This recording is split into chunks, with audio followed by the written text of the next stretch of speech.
Esse vídeo é pra quem shippa Bailey e tá tendo dúvidas sobre Bailey, ou pra quem não shippa e só quer ouvir o que eu quero dizer, mas depois do lançamento do volume 2 da 5ª temporada da série Stranger Things, foi um caos na comunidade de fãs de Stranger Things pra além, foi um caos até agora, ai meu Deus, e nesse episódio do Fala Fala Cami Cami, o quadro em que eu, Cami, falo sem calar, a minha boca saindo adiantado pra estar saindo antes, né, do lançamento do finale dessa, não só temporada, dessa série, eu queria falar sobre Bailey, mas principalmente na reação dos acontecimentos relacionados a esses personagens e todo o discurso que tá tendo na internet sobre esse chip e principalmente conectando com as coisas que aconteceram no volume 2, mas eu, Cami, diria que mesmo depois do volume 2 ainda acredito que pelo menos Bailey tem uns 80% de chance de acontecer e eu não tô nem brincando. Pra início de conversa, se você clicou nesse vídeo e não tá assistindo basicamente minha série agora de vídeos de Stranger Things, porque tá saindo toda hora, Stranger Things tomou meu canal. Ai, meu Deus, mas eu, Cami, eu nem diria que eu shippo Bailey.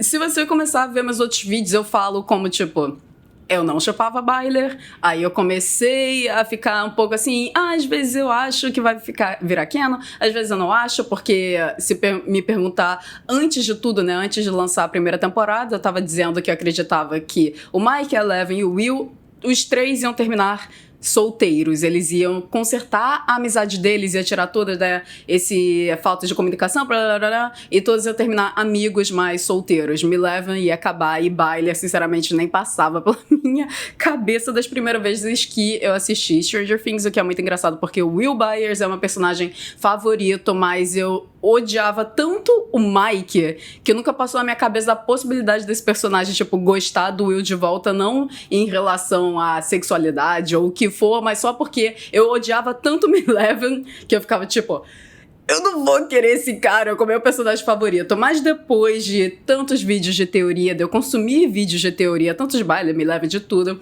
principalmente após o meu vídeo de 2 horas e meia, mais de 2 horas e meia, analisando Eleven, que se você clicou nesse vídeo e não viu esse vídeo, super recomendo assistir, independente se você shippa Eleven ou não shippa Eleven. Eu acho que é um vídeo ótimo, eu fiquei muito orgulhosa desse vídeo, porque não só é uma análise desse chip, eu literalmente vou cena por cena de todas as temporadas, de todas as interações do Mike e da Eleven, mas é uma análise desses personagens e uma análise também de estrutura de escrita do que eu acredito que era a ideia dos escritores do time Stranger Things para o desenvolvimento desse relacionamento, que seria o futuro desse relacionamento. Mas já dando meio spoiler, chego no final do vídeo e eu falo que eu tenho certeza que os escritores não tinham intenção de Eleven terminar juntos até antes do início da 5ª temporada, e com a 5ª temporada, sinceramente, pra mim, meio que já tá confirmado que Eleven nem que não vão terminar juntos, mas que eles já terminaram no time jump. Mas aí, se você discorda com isso, vai assistir meu outro vídeo que eu super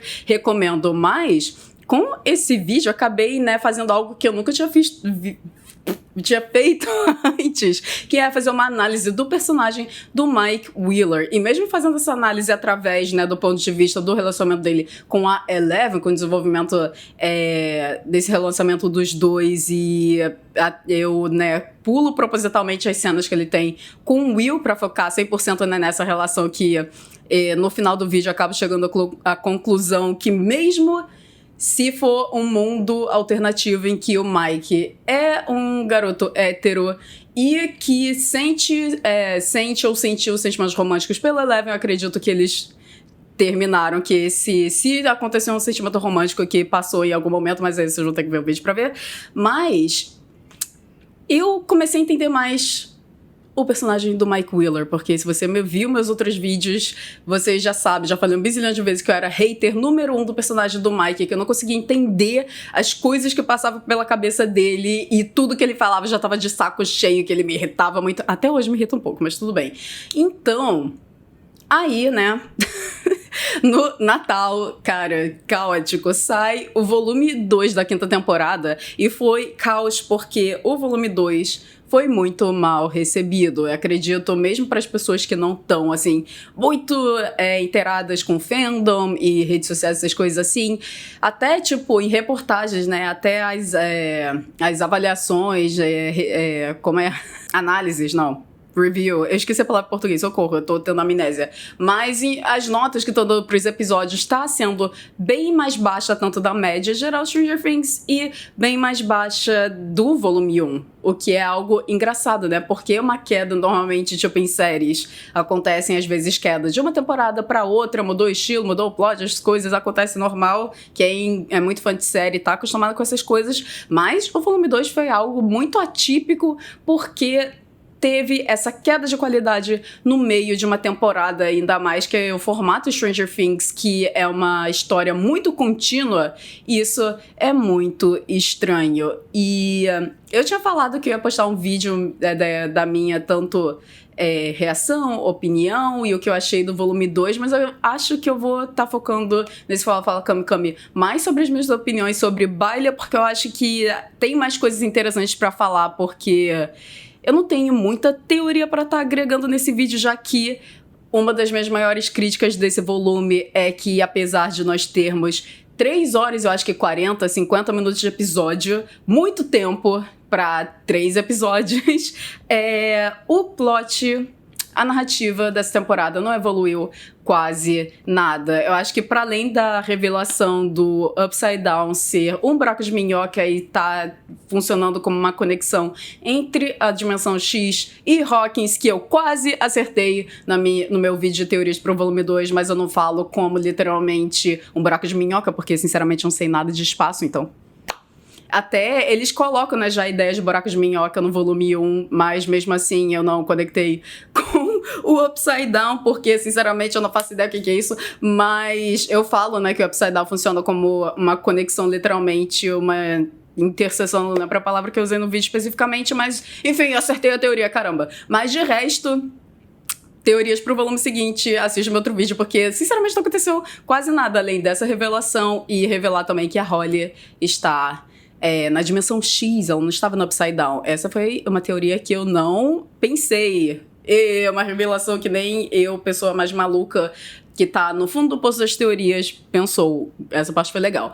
Mas então, por que eu tô falando disso agora? Aí acaba que o volume 2 é bem mal recebido por conta disso, que é a minha maior crítica, e também acredito que os diálogos foi muito estranho. Esse volume 2 foi tudo bem estranho. Eu não sei, eu até tava pensando assim, cara, será que eu tava tão animada quando assisti o volume 1 que eu não percebi que o diálogo era mal escrito e talvez eu só passei pano e parará. Mas eu ainda não terminei de rever, que tô correndo pra rever essa temporada antes do final ele lançar, mas eu vi já o primeiro episódio, metade do segundo, não, vi o primeiro, segundo, metade do terceiro e sinceramente o volume 1 até agora teve, tipo, eu listei, sei lá, 2 diálogos que eu achei mal escritos, tá muito bom, eu não sei o que aconteceu nesse volume 2, eu acho que talvez, não, diálogo tem os momentos que é muita frase de efeito, seguida uma da outra, me dá um ódio, assim, me dá uma raiva. Eu acho que quando você percebe padrão, não dá pra desver, ainda mais que o volume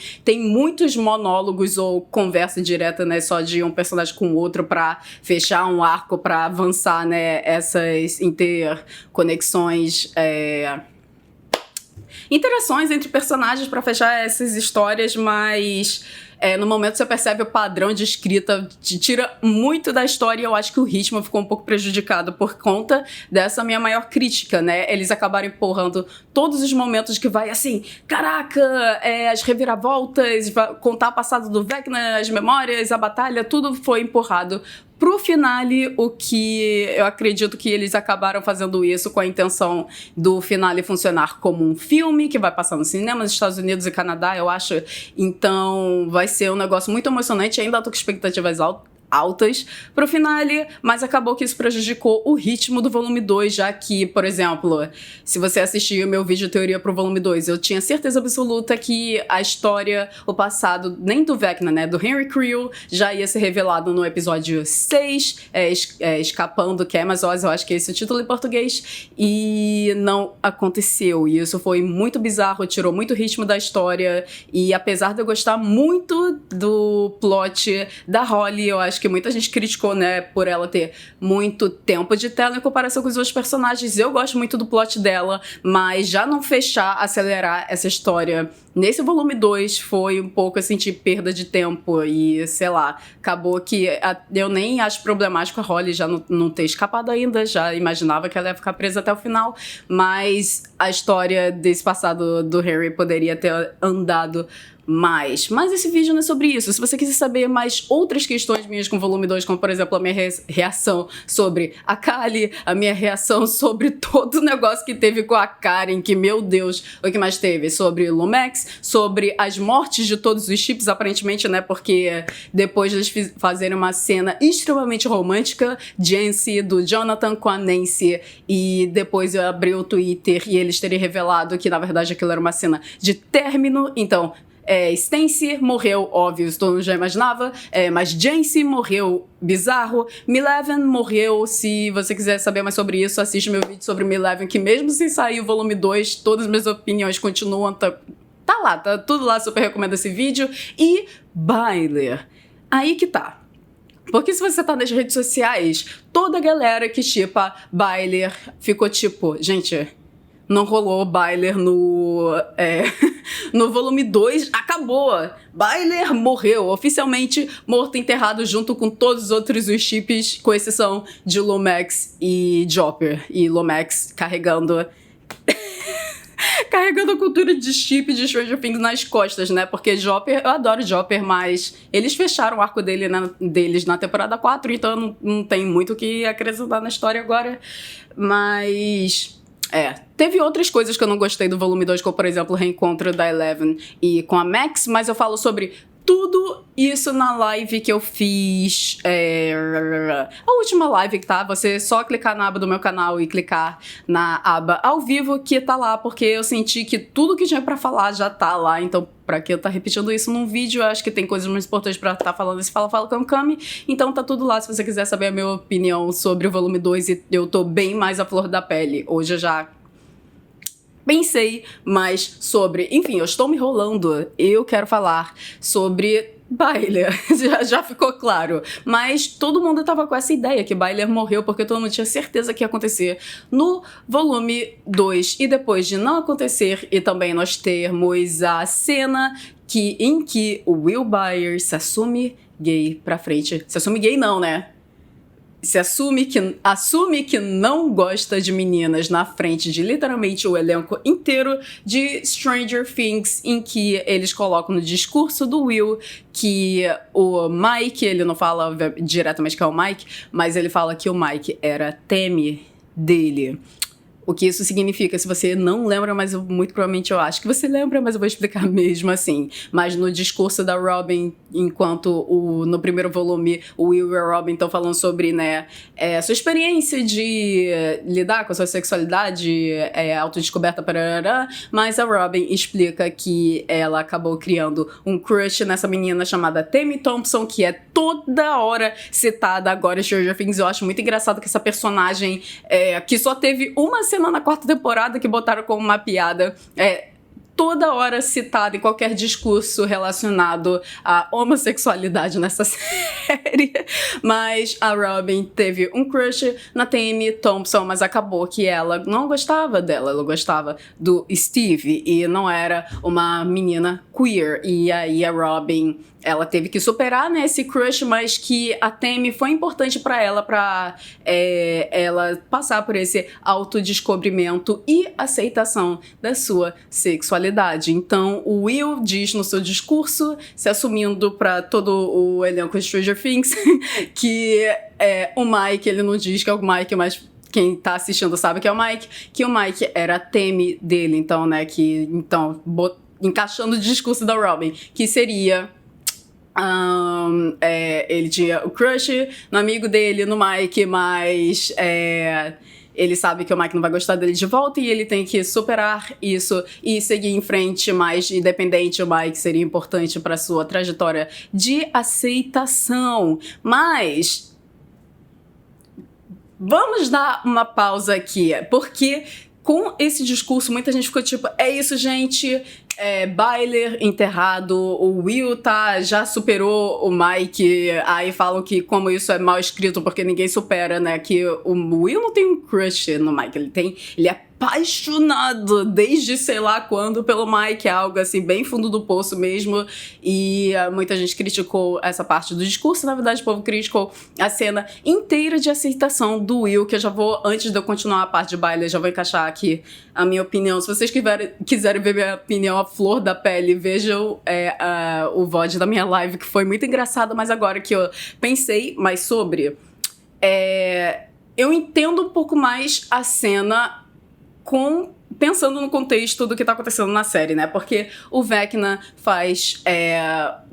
bota, né, uma alucinação na cabeça do Will, em que mostra, né, os piores medos do Will. E o pior medo do Will é as pessoas descobrirem o seu segredo e tratarem mal ele, deixarem de ser amigos dele por causa disso, na homofobia, etc. E o maior medo também do Will é ser rejeitado pelo Mike. Mike descobrir seu segredo e o Mike passar a não ser mais amigo dele e sentir nojo, essas coisas assim. Então, a partir dessa visão que o Vecna fez o Will decide vir à frente e já contar a todo mundo sobre a sua sexualidade para que isso não aconteça para ele, né? Dar o passo antes do Vecna pro Vecna não usar isso contra ele no futuro. E, tipo, botando só isso, tipo, caraca, o Vecna tá ameaçando o Will de tirar ele do armário. Eu acho que isso é um pouco péssimo, no sentido que eles construíram a cena do Will se assumir em cima do medo. O Will tava sendo literalmente pressionado a sair do armário e ele não tava pronto pra fazer isso, ele não queria fazer isso, ele não chegou lá por conta própria, mas sim porque o Vecna forçou ele a fazer isso. E quando você pensa nesse sentido, até, tipo, tá todo mundo na sala, começa a fazer um pouco mais sentido, apesar que ainda assim é ruim, porque, tipo... Essa cena é muito tosca, mas ainda fica um contexto horroroso no sentido que o Will não fez isso por conta própria e sim por medo. Mas aí eu pensando de novo, né? Tipo, que eu fui... Cara, esses dias foram alucinantes, mas eu indo, voltando, tentando compreender e tal. E isso me faz ter um pouco de... que eu tava, tipo, muita expectativa tanto pro volume 2 e pro finale, aí eu fiquei tão em choque com tudo que aconteceu no volume 2 que minha expectativa foi pro espaço, eu tipo, ai, que bosta, nunca mais viro fã de série nenhuma, eu não aguento mais passar por isso, ser decepcionada, isso é um saco, parana. Mas agora eu tô voltando um pouco atrás, minha expectativa subiu um pouco, não tá alucinado do jeito que tava antes do volume 2, porque quebrar a cara daquele nível eu não faço, mas isso comigo mesma, mas eu tô num nível que eu acho que isso tá preparando o terreno pra gente ter cenas muito icônicas do Will Byers e o Vecna dividindo esse espaço mental, já que a gente sabe que ambos estão começando a misturar não sei, as suas mentes, eu acho que é a melhor maneira de explicar. Então, eu acho que a gente vai ver isso, né, de fazer essa base do Will se assumindo pelo medo. Eu acho que isso tá preparando pra algo que vai vir mais pra frente, pra depois a gente ter realmente uma cena real de aceitação do Will Byers com a sua sexualidade. Não sei se eu tô levantando muito a minha expectativa, mas eu sinto que isso não foi puramente, tipo... É isso, galera, a gente... já cortou isso da lista, a cena do Will Byers se assumindo gay claramente agora, porque pra mim na 4ª temporada já era extremamente claro, mas vendo a reação das pessoas da internet foi perceber que, tipo, a cena dele com Jonathan na 4ª temporada pra muitas pessoas não foi suficiente pra entender que o Will Byers é gay, que eu acho isso muito louco, mas agora a gente tem a cena literalmente, mas ele não usa a palavra gay, o que é engraçado, mas ele claramente não é hétero, pronto. Enfim, aí eu tô levantando uma expectativa com isso, ainda mais que tem muitas teorias dessa cena já ser um início da mistura das mentes do Vecna e do Will, no momento que o Will ele cita várias coisas que ele e os amigos dele gostam de fazer, mas muitas dessas coisas fazem referências a coisas que a gente vê na peça e não o que a gente vê na série. Eu esqueci os nomes, eu poderia ter me preparado mais pra esse Fala Cancame, mas o Will cita, eu acho que é uma loja de conveniência, a loja que acredito que a Joyce trabalhava em qual temporada ela trabalhou lá em várias temporadas, desde a primeira, aquela loja de conveniência. E o Will fala que ele e os amigos dele gostavam de comprar milkshake lá, mas na série essa loja de conveniência não tem essas coisas, é tipo uma loja de conveniência normal. Mas na peça The First Shadow, que é o passado do Henry Creel, a gente vê esse lugar que tem o mesmo nome, mas na época era mais uma lanchonete e tinha milkshake. Então, tipo, porque o Will citou algo que, tipo, não era ele que fazia, o Vecna que fazia. E tem outros exemplos, já esqueci. Então, essa teoria, eu acredito que talvez tenha um fundo de verdade realmente, tipo... Tem muita gente falando, caraca, era o Vecna o tempo todo, o Vecna que possuiu o Will e fez ele se assumir na frente de todo mundo pra condenar o Will Byers. Eu não acho que é isso. Eu acho que é... literalmente as mentes do Vecna e do Will estão se misturando, e o que me deixa muito animada, porque eu não posso levantar a expectativa, que ódio, mas me deixa muito animada que talvez a pessoa que vai passar pelas memórias do Henry Creel não vai ser a Max, não vai ser a Holly, vai ser o Will, cara. Se isso acontecer, eu vou chorar do início ao fim, porque eu amo o Will Byers, eu também amo o Henry Creel. Eu não sei dizer isso é polêmico, já que eu amo o Henry Creel, né, da peça, a versão do Henry humanizada, que não é o Vecna. Enfim. E por que eu tô falando tudo isso? Tinha que dar minha opinião sobre a cena de se assumir do Will Byers. Eu ainda acho que a cena é muito ruim se a gente pensar nela fora desse contexto, só for uma cena do Will assumindo sua sexualidade. Fazer isso na frente de todo mundo é péssimo. Tirar esse momento tão importante pra narrativa do Will e trajetória do Will nessa série e não ser um momento íntimo e lindo, e trazer essa representatividade foi, tipo, muito triste, mas ainda... Não quero levantar expectativas, mas ainda acredito que a gente ainda vai ter esse momento, talvez com a Joyce ou com o Jonathan ou com o Mike. E por que eu acho isso? Todo mundo que acha que Byler morreu por conta de não ter acontecido no volume 2 e...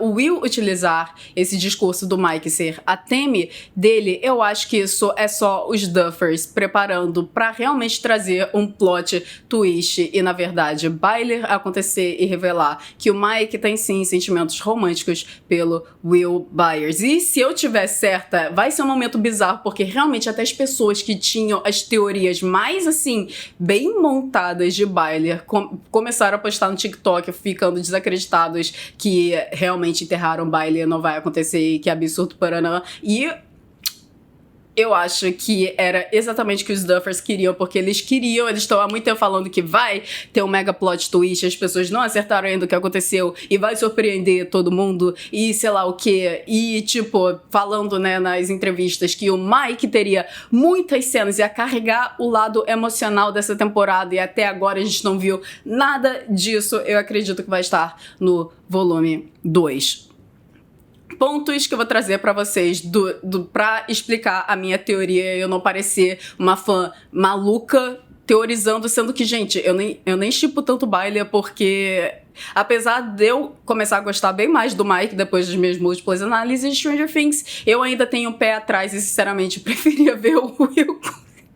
Todo mundo odeia a história, tipo, o Will só ter um namorado aleatório no epílogo que vai ter no final do episódio, mas eu já estaria tão feliz, tipo, mas enfim, Byler, vamos construir, tentar salvar um pouco a imagem do personagem do Mike Wheeler, que se nada disso acontecer, que eu tá falando aqui, esse personagem, Jesus, já pode enterrar, pode trocar o ator, o Finn, pelo, tipo, um papelão do Mike que ninguém vai perceber, porque, nossa, o Mike foi inútil no final dessa temporada, socorro.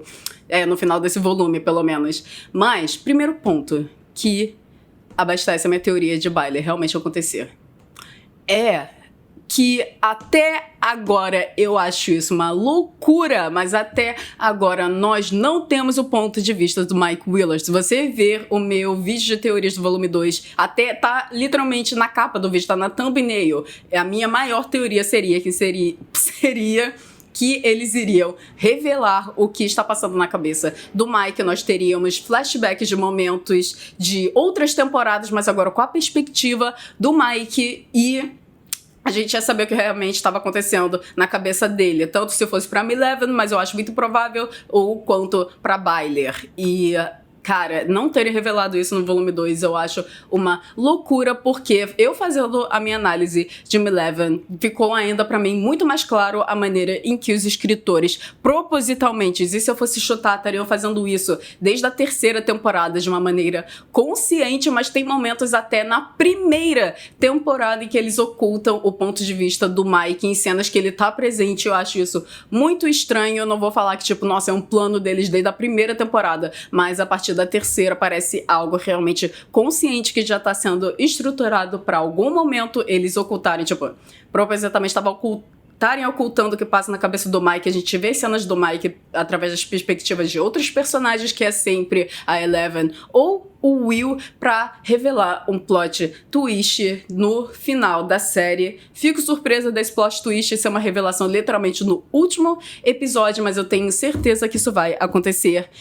Certeza não tenho mais. Se o volume 2 tivesse sido realmente algo muito bom, muito bem escrito, diálogos ótimos, eu estaria falando isso 110% de certeza isso vai acontecer. Agora que eu lembrei que Stranger Things no final do dia é só uma série como qualquer outra, que pode ter momentos incríveis, mas podem ter momentos mal escritos, acontece com todo mundo. Então minha certeza desce a uns 80%, porque eu não posso confiar de olhos fechados na escrita dos Duffers e do time. Mas se ainda restar essa habilidade de escrita, de fazer uma boa história, eu acredito, assim, que a gente vai ter esse momento do Mike no finale. Outro ponto que acredito que Byler tem chance, 80% de chance de acontecer.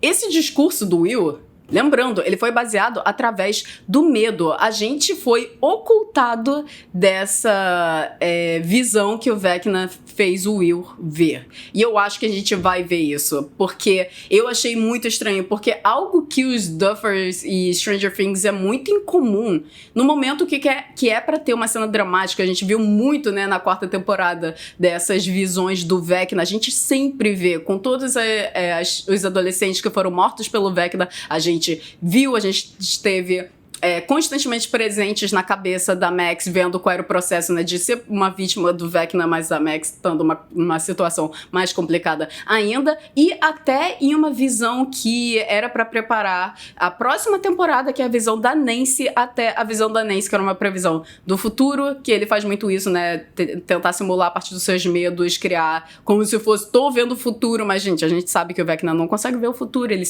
é só manipulação. Mas até a visão da Nancy a gente viu.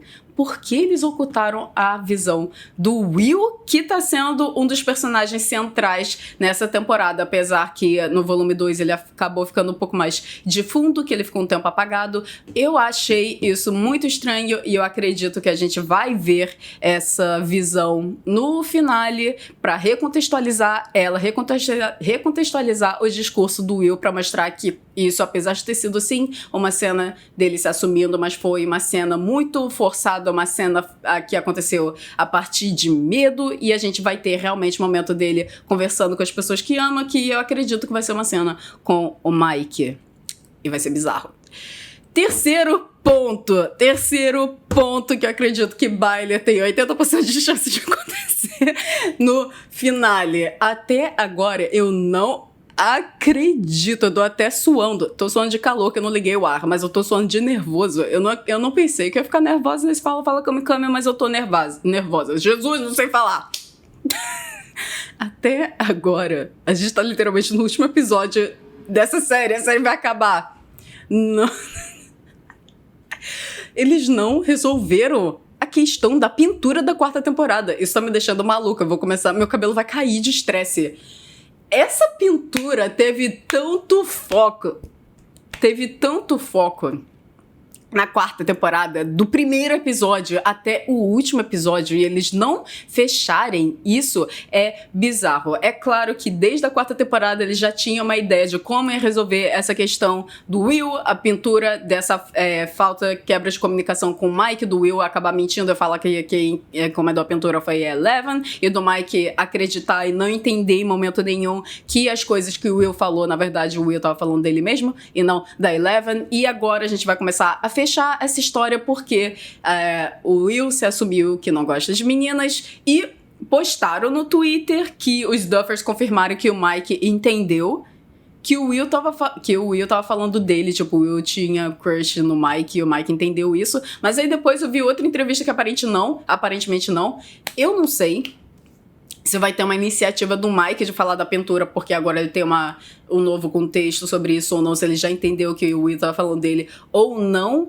mas eu acho que a gente vai ter, finalmente, depois de tanto tempo, a gente vai ter uma cena reflexiva do Mike sozinho, começando a juntar os pontos e falar com o Will, tanto sobre a pintura e sobre a amizade deles e toda a questão disso, e a partir daí, talvez, revelar que, na verdade, o Mike gostava dele. E aí a gente vê flashbacks de outras cenas, ou algo assim. Não sei. Também tem a chance, né, do Vecna começar também a ameaçar o Mike. Eu vi muitas teorias falando disso, que agora que a mente do Vecna e do Mike a mente do Vecna e do Will tá se misturando, eu tô muito confiante nisso, de ser algo, literalmente as memórias vão começar a ficar misturadas, e pra eles ganharem do Vecna, o Will vai ter que passar pelo passado do Henry.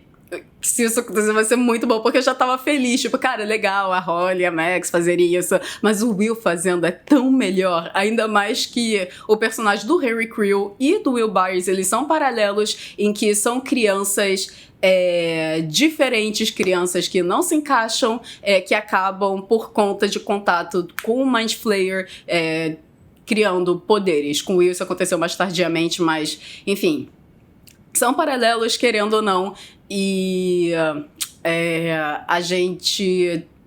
Outra pessoa, né, que aconteceu isso, foi possuído também, o Billy, que ele também, a gente tem, né, momentos das memórias dele no passado, que a Eleven usa isso pra conseguir tentar desvencilhar a possessão do Billy na terceira temporada com o Mind Flayer, e ele acaba se sacrificando no final. Acho que vai ser muito parecido isso, só que com o Henry Creel. Mas eu quero muito que o Will faça isso. Ou o Will e a Eleven juntos. Ia ser muito bom, porque uma das minhas críticas, né, da quarta temporada foi o quanto a gente não viu o desenvolvimento da relação do Will com a Eleven, porque eu tinha muito... Eu tava, tipo, tão animado quando terminou a terceira e a Eleven ia morar com o Byers. Eu fiquei, tipo, nossa, vai ser relação de irmãos, eles vão virar melhores amigos, eles vão... perceber as suas inseguranças, falar sobre e ficarem mais fortes juntos, e depois o Will vai ter poderes, e eu... mas aí a quarta temporada quebrou minha cara, porque resolveram enfiar a bosta do Mike Wheeler no meio e só fez afastar os dois ainda mais. Que ódio! Minha luz caiu, gente. O meu ódio pelo Mike Wheeler é real. Meu Deus, calma aí. Mano, eu acabei mexendo minha câmera de lugar, caiu tudo, Jesus. Mano, eu já tava literalmente pronta pra fechar esse episódio, já tava abrindo ele no Premiere pra exportar, mas eu lembrei de um ponto que eu prometi que ia falar sobre baile e tudo isso, e que encaixa nesse episódio, que eu só esqueci. Eu só esqueci, mas eu falei no Twitter que eu ia falar sobre... alguém tweetou assim... Por que carambolas? A pessoa comentou já pensando no cenário que Byler não vai ser canon, que eu já falei vários pontos aqui, mas a pessoa comentou. Por que carambolas os escritores decidiram fazer que o Will é apaixonado no Mike, se isso não vai dar lugar nenhum, vai ser só uma história de rejeição e o Will tem que seguir em frente? Minha opinião sobre isso, cara, isso era minha revolta bizarra na quarta temporada, porque quando eles começaram com essa história do Will canonicamente ser apaixonado no Mike, que na terceira temporada tem indícios disso, mas é muito mais uma teoria de fã do que realmente ter base mesmo, tipo...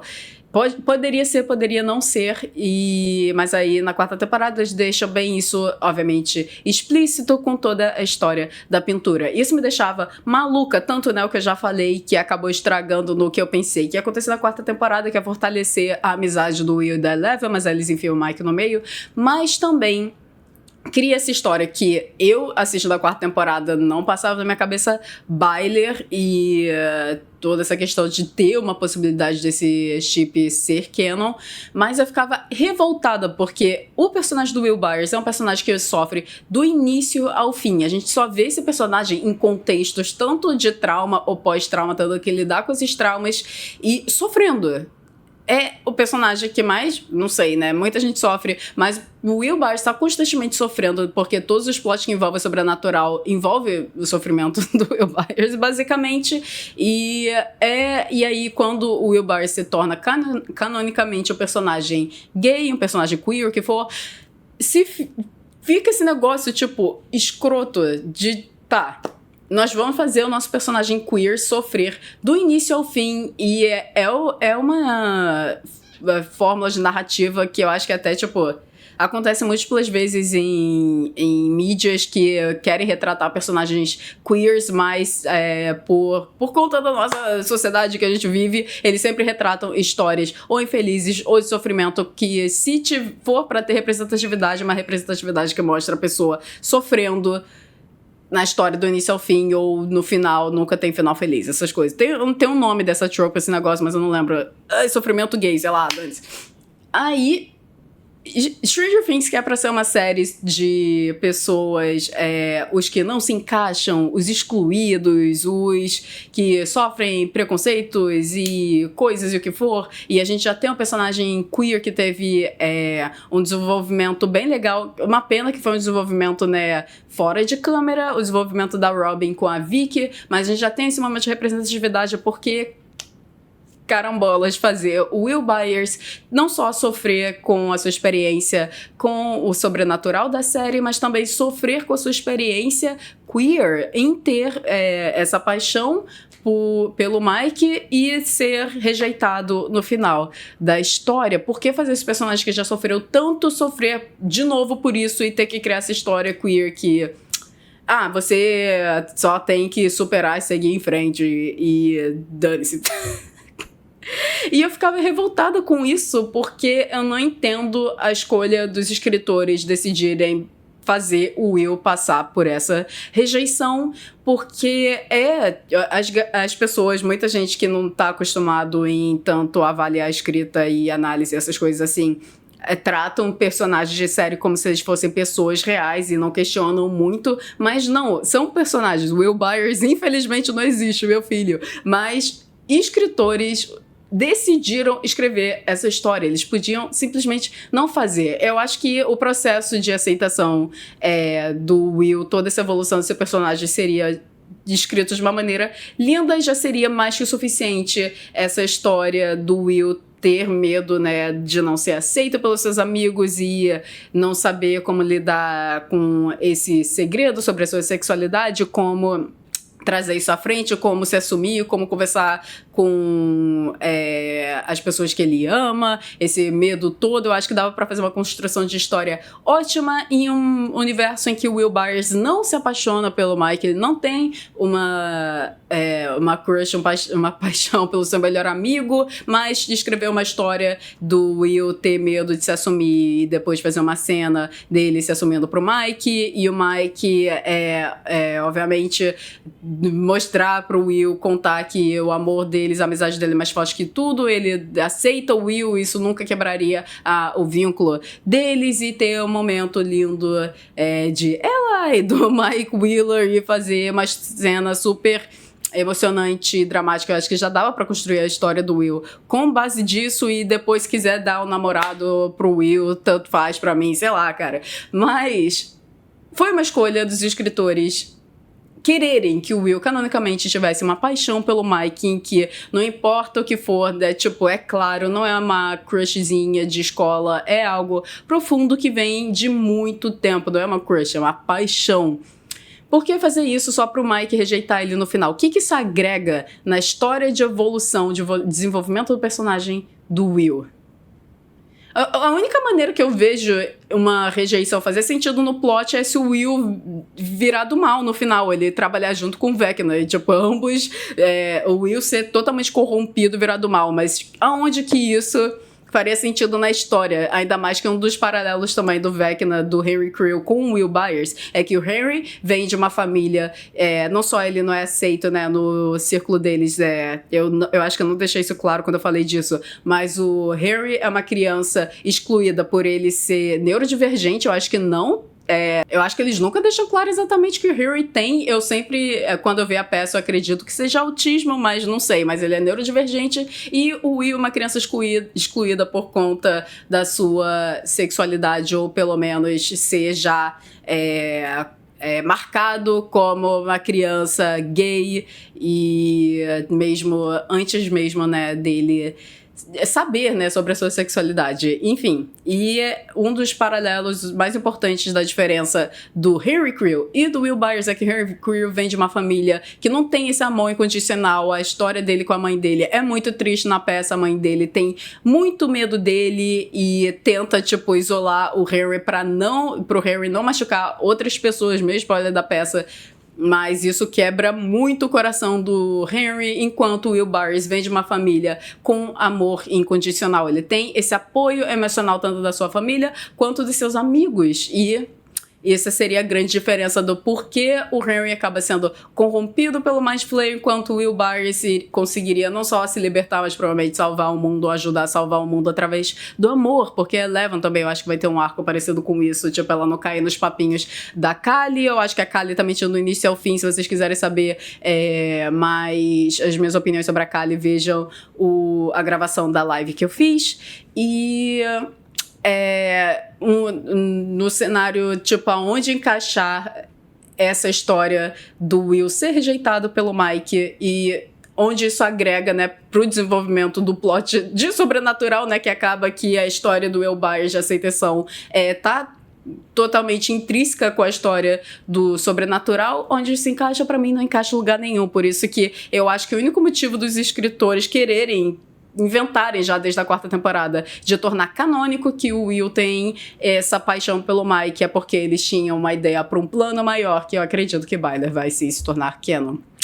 Enfim, tinha que adicionar isso aqui, porque isso era um ponto bem importante, eu só esqueci de falar. Eu nem sei onde eu vou encaixar isso no episódio. Enfim, gente, independente de todos os problemas no volume 2, né, como as coisas que eu já citei, como a baixa de tempo de tela dos personagens principais, tipo, a gente quer ver muito o grupo original, o Mike, o Will, o Dustin, o Lucas e também, obviamente, a Eleven e a Max, e acaba que esses personagens são muito prejudicados no volume 2. E outros personagens ganham bem mais tempo de tela, como a Holly, até a Vicky, enfim. Tem uns problemas de diálogo, tem uns problemas de ritmo, muito tempo de tela e não tantas coisas reveladas. Eu sinto que a revelação do Upside Down ser um buraco de minhoca não foi o suficiente, mas independente disso tudo, ainda tenho altas expectativas pro último episódio de Stranger Things, principalmente por conta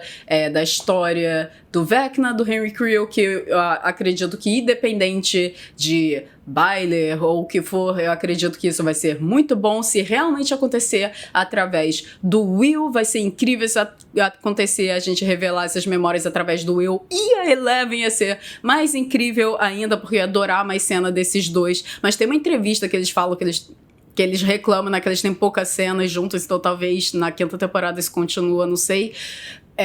Mas o que eu tenho muita, assim, certeza, ou talvez sou eu levantando minhas expectativas novamente, é que finalmente nós vamos ter uma cena dedicada para revelar o ponto de vista do Mike Wheeler, porque se isso não acontecer, o Mike Wheeler vai ser simplesmente um personagem que mais sofreu baixa de qualidade na sua escrita de toda a série Stranger Things, de quase todas as séries do universo. Não vou fazer isso porque a quantidade de série ruim é bizarro, mas o Mike, em que na primeira temporada era o protagonista, eu acho que ele é mais protagonista na primeira temporada que a própria Eleven, e a partir da segunda fica mais equilibrado, mas bizarro se a gente não tivesse a revelação do ponto de vista, a gente não sabe o que tá acontecendo dentro da cabeça do Mike, o que ele está sentindo, principalmente agora que todos os holofotes está em cima dele, em que o Will revela tanto sua sexualidade, mas revela, mais ou menos, né? Mas fala sobre ele sim ser apaixonada, tenho um crush no Mike. Eu tô bem animada como eles vão resolver essa história, principalmente que eu acho que o Vecna vai sim se envolver no meio, e eu vi muitas entrevistas, vi muitas teorias montando, né, como o Mike agora tá muito vulnerável e o Vecna muito provavelmente vai se utilizar desse momento complexo e de muita reflexão que o Mike vai ter que passar agora, depois dessas revelações do Will, ao seu favor. Ainda mais que também, no momento que você afeta o Mike, se afeta diretamente o Will e a Eleven. Então, o Mike acaba sendo a vítima perfeita. Eu acho que ele vai ser, sim, um foco bem grande nesse finale. Mas se isso não acontecer também, não sei, cara. Será que eu tô muito maluca em acreditar que baile realmente vai acontecer? Tem a possibilidade dos Duffers só não desaprenderem a escrever no final dessa temporada e assassinarem sem querer o seu personagem principal, que em algum momento já foi o personagem principal, né? O Mike. Talvez isso pode acontecer, mas pelo menos Lumex continua vivo e forte, sendo de longe o melhor chip dessa série, em que o chip é tão forte que nem essa baixa de qualidade de escrita do time Stranger Things no volume 2 consegue destruir esse chip. Literalmente todas as cenas da Max acordando, a única cena que eu gostei foi ela com o Lucas. Só, a única que fez sentido. Com todos os personagens, ou foi algo que...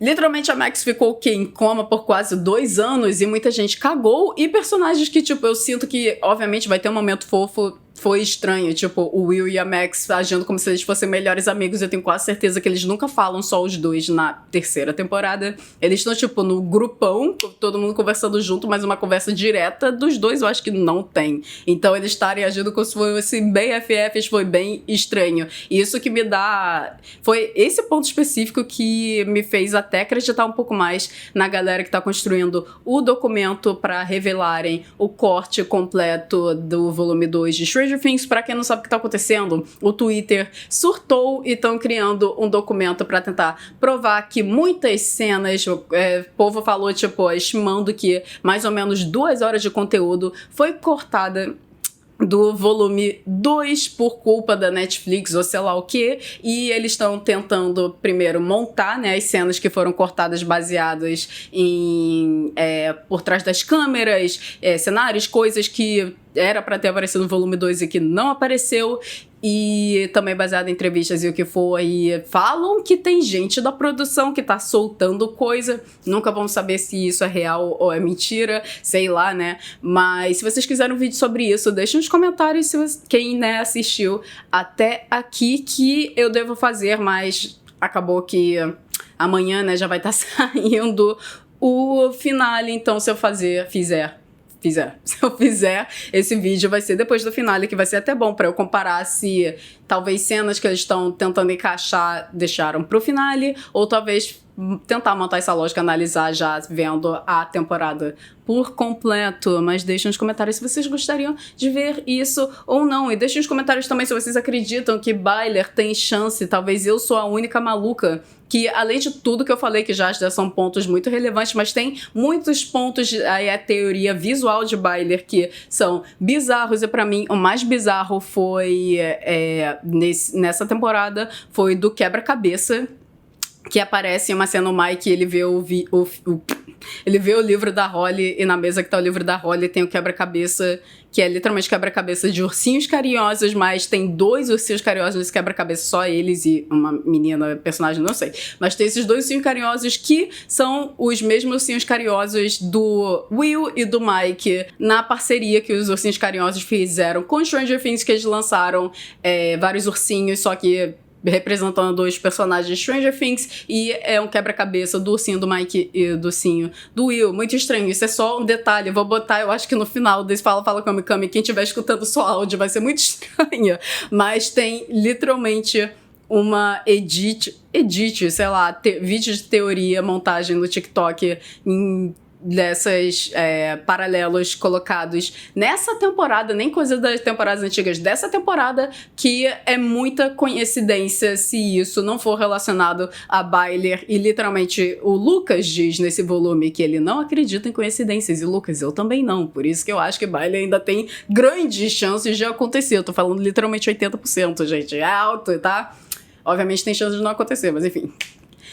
Até o próximo vídeo, até o final de Stranger Things no ano novo, até feliz ano novo, gente. Tchau! You wanna play the tape? I'm gonna go grab a Coke or something. Caffeinated.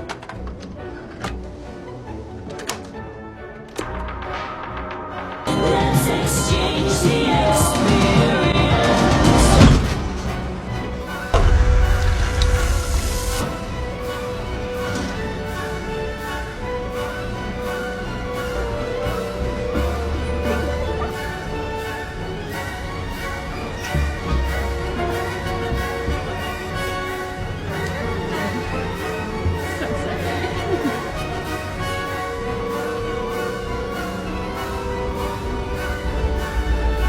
It's like there's a missing piece of the puzzle. The big piece.